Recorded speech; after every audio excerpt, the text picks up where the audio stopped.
Tsarukyan versus Alvarez. Holy shit. Okay, first of all, Some context. Tsarukyan, all natty? Yeah, I think so. You think so? I think so. This guy, like if you were to draw out the perfect male physique, you have Tsarukyan. Yeah, I mean, It's he looks like a insane, man. superhero. He looks like he really does. Yeah. And I mean, this picture right here of the face-off, you see Alvarez. He's standing, I think, 6'3", 6'3". which is enormous for that weight class. Missed weight his last 2 fights. Yes, I mean, might be time to move up. He made it here and probably, probably move up. That's about all he did was make the weight for this fight. No disrespect. Yes, but. No, none at all. Because he is, he's a great striker. Mm-hmm. You know, he's shown that he has the ability to mix it up. His last couple fights were pretty exciting. I mean, his win over Thiago Moises is really good. It was very impressive. Yeah. But Tsarukyan's just a different animal, man. I know a lot of people were like, the height, the range, all this stuff is going to be a problem. And Tsarukyan was like, oh, just take him down and just negate that completely. And, dude, his ground and pound, like Cachoeira, who's just holding it and is measuring and then throws the elbow, his ground and pound is so measured. It's like waiting for an opening. All right, he's open. Bam. And that elbow that he landed right before this on the bridge of the nose that split him open, immediately it's pouring out of his face. There was a couple times where he would hit him, and it looked like the mat looked like he just got shot in the side of the head, and like blood sprayed off the side when he got hit. It was crazy. And you can tell how much it was bothering Alvarez too, because it's not very often where there's a fighter that's getting elbowed and punched, and his reactions to wipe his blood off his eyes. Dude, it was crazy, especially around the finish. So you can just had him in the sprawl, like the turtle position, right, and just pushing his face into the canvas with the bridge of the nose is what's split open, and it's just grinding on the canvas. And fighters say that this is a canvas for striking, not for grappling. It's like sandpaper.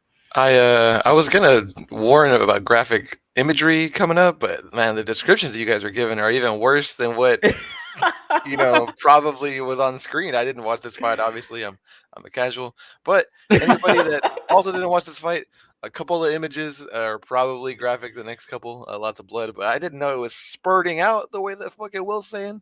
Jesus Christ. Dude, it was a bloodbath, man. Because leading up to the canvas was actually not that bad. Yeah, it's pretty clean. And then after that, it was rest just of the night. blood everywhere. Dude, man. And there was a point right after this where Alvarez started to post to get up. And as soon as he posts, because he was shelled up for a while, and then he posts to get up, and then his whole arm is covered with blood.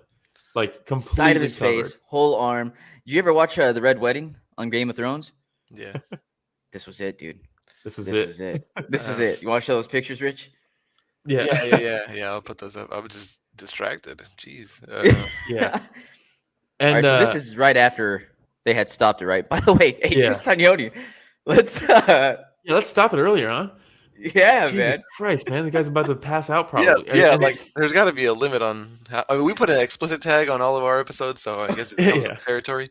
But like, by the way, like I'm so happy that this fight was in Vegas because that shit would have been like if it was in New York, they probably would have paused it in the round and then in the round and been like, "Hey, we got to call it." In Vegas, they're like, "Can you put some Vaseline on that?" Yeah, he's like, "I'll fill it with Vaseline." Dude, what's crazy too is like you said, you could tell it was really affecting him. I think it's because it happened so early and they really didn't get into any real exchanges before it. So he was probably still like ramping up and like not even full of adrenaline yet. And he gets taken down, immediately split open. And he's just like, it's as if he was just sitting there one day and got split open. It's probably just like, fuck, dude, what's happening with my face right now? Because it was so early and they were both so fresh. Tsarukyan just wouldn't let him get space. It was crazy. And blood doesn't regenerate in your body that fast. Like, I guess, if you lose a quart of blood and you're dead, right? It's like a quart. Honestly, he lost a lot. I've never Googled that before, but I'm telling you right now, he was probably woozy afterwards. Bro, you could tell he was woozy in between rounds. You could, right? You could tell it really affected him. And I mean, obviously, it would affect me too. But I mean, this was crazy because there's a lot of people who thought Alvarez was going to win this fight. And it was so one-sided. Alvarez is like this next big prospect. He's massive for the division. He's smashing everybody with his striking. Tsarukyan just comes out, takes him down easily, splits him open, and then just beats the fuck out of him until they stop it. That's a good way to That's what it was. it. Tsarukyan, I cannot wait to see Tsarukyan versus Islam again. Cannot wait to see it. I was going to say this is his 5-fight win streak for Tsarukyan. Before that, his only loss to Islam Makhachev. And it was close. Dude, it was a close fight. Is an absolute monster. I mean, he was offered the fight to fight Islam on this card. When Dariush pulled out, they offered it to Tsarukyan, and he said, "Nope, I need more time for that." Smart, and I respect him because right now he is gaining so much experience. I mean, he is. I hate when everybody's nowadays the phrase is, "This guy's a problem. He's a problem." Dude, this guy, him and Islam are I think in the they're next legitimate few years, problems. in the next few years, they're 1 and 2, I think. Oh yeah, for sure.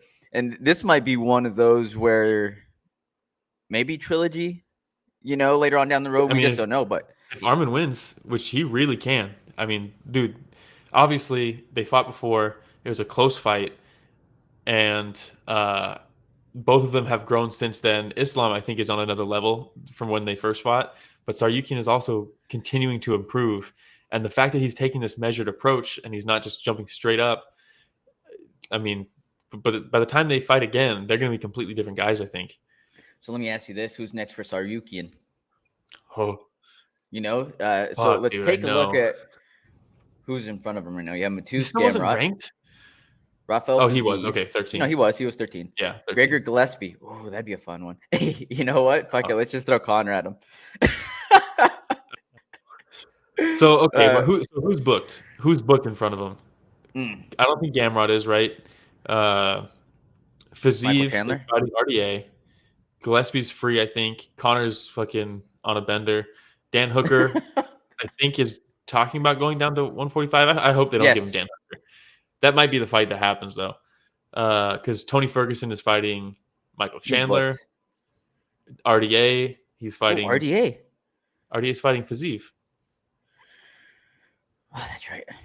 Maybe he fights the loser of that fight. They're fighting so close together. Maybe he takes on the loser of Fazeev versus RDA. You know what? I don't know, because I see Michael Chandler beating Tony Ferguson, and then to throw Tony Ferguson at Tsarukyan. But we've seen the UFC do that, right? Build somebody's name off of somebody else that's on their way out. Yeah, but fuck, man. They already did that with Dariush. They're trying to do that with Chandler. Do we really do that many times in a row to somebody? Like, Jesus Christ. It depends on who you ask. You ask Dana, he says yes. Absolutely. If I'm Tsarukyan, though, I'm going up. And maybe I say he's either going to fight Dan Hooker, the loser of RDA versus Fazeev, or if Islam's just going to jump over Dariush, which I think he probably should, maybe you just give him Dariush. But then it's off to the races. If he fights Dariush, Dariush has a 3 next to his name now. So yep. I don't know if he wants to jump that high.